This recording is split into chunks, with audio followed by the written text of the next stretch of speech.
Ce que tu vis n'est pas une erreur. Allah prépare ton élévation. Assalamu alaykum wa rahmatullah. Toi qui écoutes ce message, ce n'est pas par hasard. Rien n'est hasard chez Allah. Tu étais peut-être à bout. Ce que tu vis n'est pas une fin. C'est un commencement. Mais pas n'importe lequel.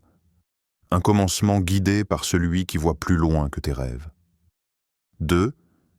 Les signes sont là, mais ton cœur les entend-il? Tu attends une réponse claire. Une voix du ciel, un miracle spectaculaire. Mais Allah ne parle pas toujours dans le vacarme. Souvent, il murmure. Il s'adresse à ceux qui prennent le temps d'écouter autrement, pas avec les oreilles, avec le cœur. Et toi, as-tu déjà senti quelque chose d'inexplicable, sans pouvoir le nommer? Un rêve qui revient, un verset que tu entends plusieurs fois, à des jours différents, dans des contextes sans lien, un mot répété par des bouches qui ne se connaissent pas. Ce n'est pas un hasard. Ce sont des signes, des codes subtils, écrits dans ta vie comme des phares dans la nuit. Mais encore faut-il ralentir pour les voir. Encore faut-il apprendre à décoder le langage du silence divin. Il y a des douleurs qu'on ressent sans raison apparente, des sensations de lourdeur au moment de choisir une voie, et parfois une paix étrange au cœur de décisions risquées mais sincères. Et tu doutes de toi. Tu penses que c'est ton esprit, ton imagination. Mais peut-être pas. Peut-être que ton âme, elle, a capté un message invisible. Un appel à tourner le regard, à revoir tes intentions, à recaler ta direction. Le problème, ce n'est pas qu'Allah ne parle pas, c'est qu'on ne sait plus reconnaître les signes. On cherche du spectaculaire alors que le divin se glisse dans la discrétion. Tu veux qu'Allah te parle en hurlant, mais il préfère t'enseigner en répétant doucement ce que tu refuses d'entendre. Le Coran le rappelle avec une sagesse bouleversante. Nous leur montrerons nos signes dans l'univers et en eux-mêmes, jusqu'à ce qu'il leur devienne évident que c'est cela, la vérité. Sourate Fussilat, v. 53. Les signes sont partout, dans ce que tu vis, dans ce qui se répète, dans ce qui t'intrigue, dans ce qui te dérange sans explication. Mais voilà, on est trop pressé.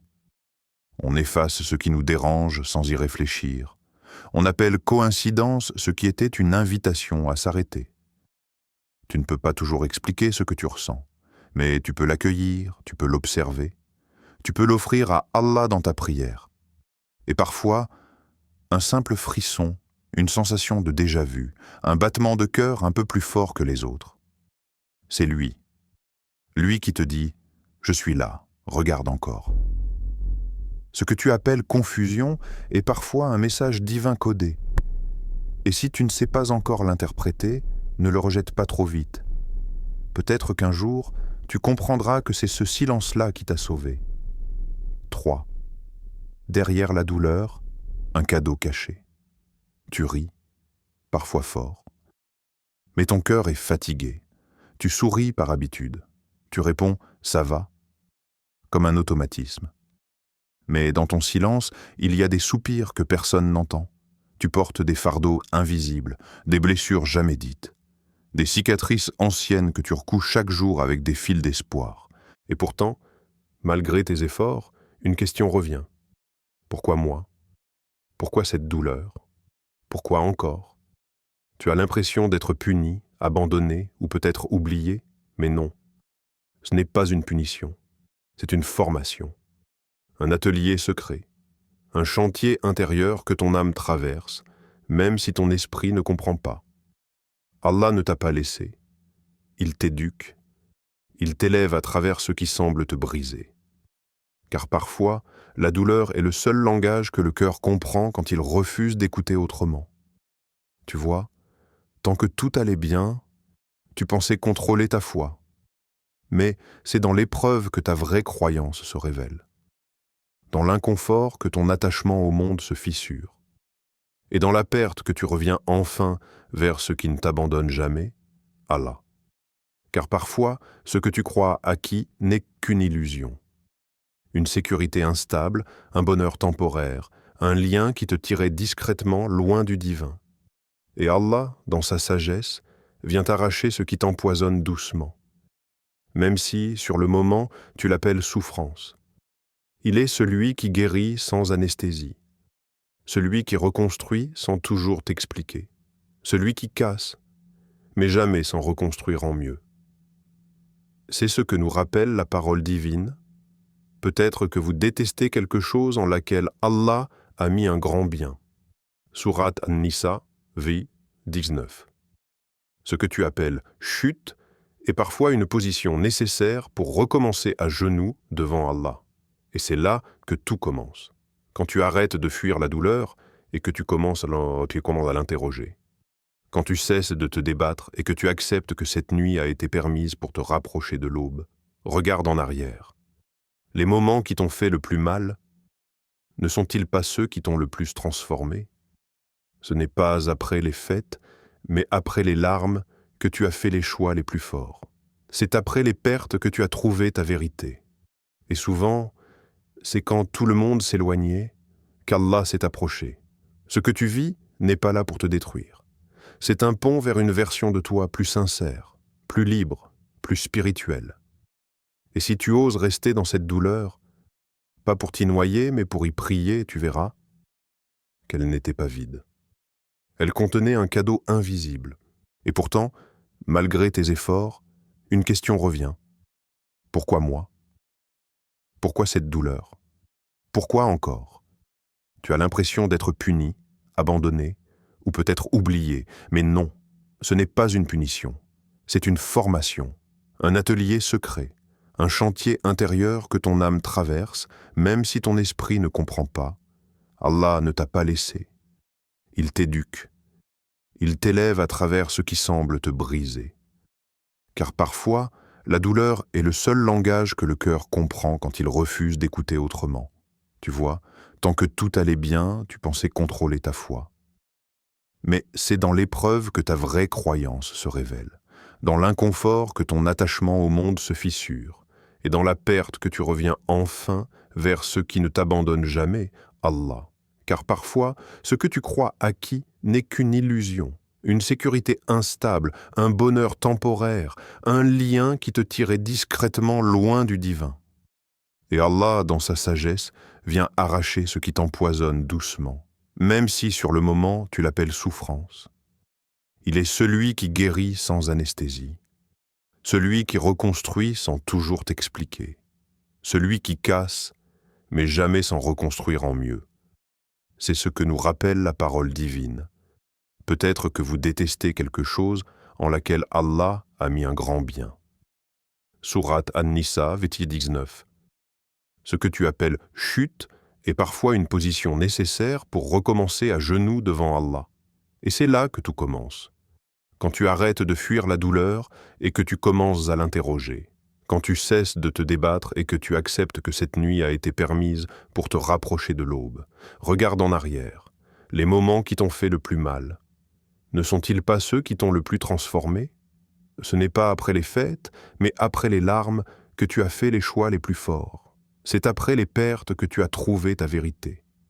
Et souvent, c'est quand tout le monde s'éloignait qu'Allah s'est approché. Ce que tu vis n'est pas là pour te détruire. C'est un pont vers une version de toi plus sincère, plus libre, plus spirituelle.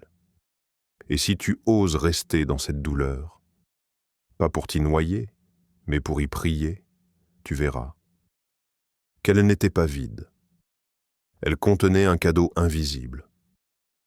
Le bon moment n'est pas celui que tu crois. Tu regardes les autres et tu te demandes pourquoi eux et pas moi?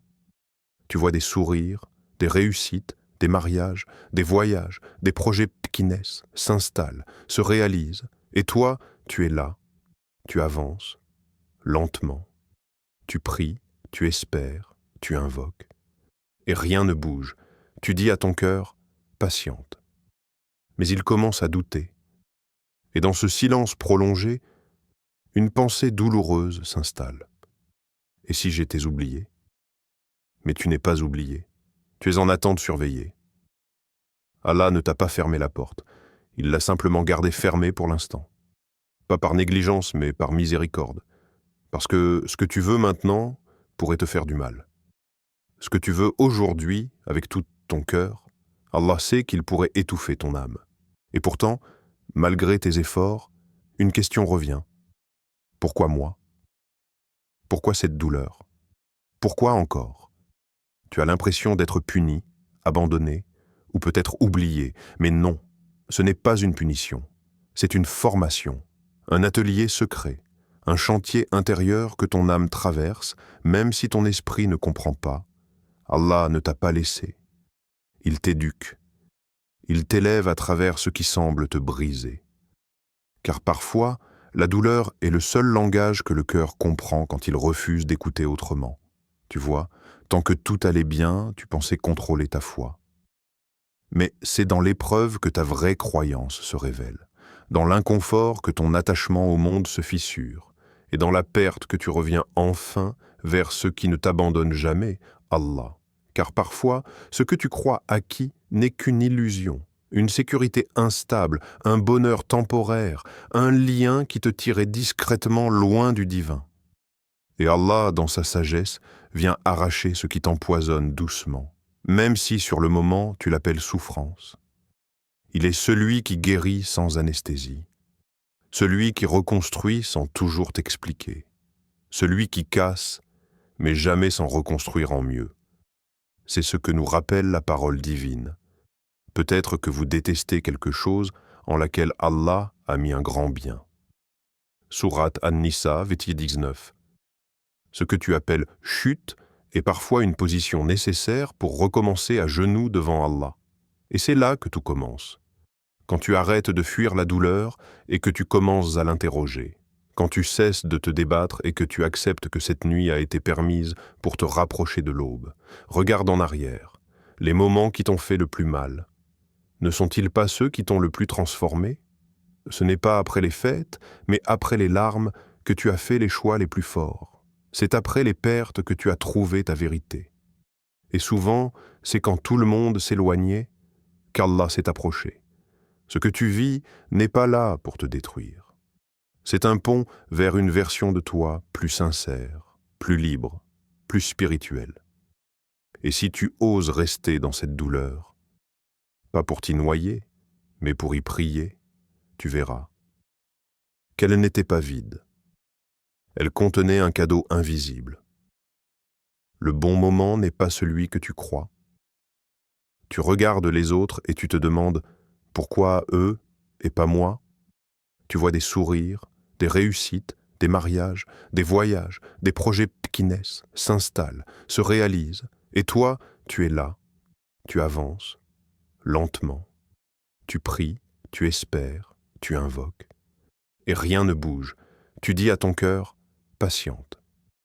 Mais il commence à douter. Et dans ce silence prolongé, une pensée douloureuse s'installe. Et si j'étais oublié? Mais tu n'es pas oublié. Tu es en attente surveillée. Allah ne t'a pas fermé la porte. Il l'a simplement gardée fermée pour l'instant. Pas par négligence, mais par miséricorde. Parce que ce que tu veux maintenant pourrait te faire du mal. Ce que tu veux aujourd'hui, avec tout ton cœur, Allah sait qu'il pourrait étouffer ton âme.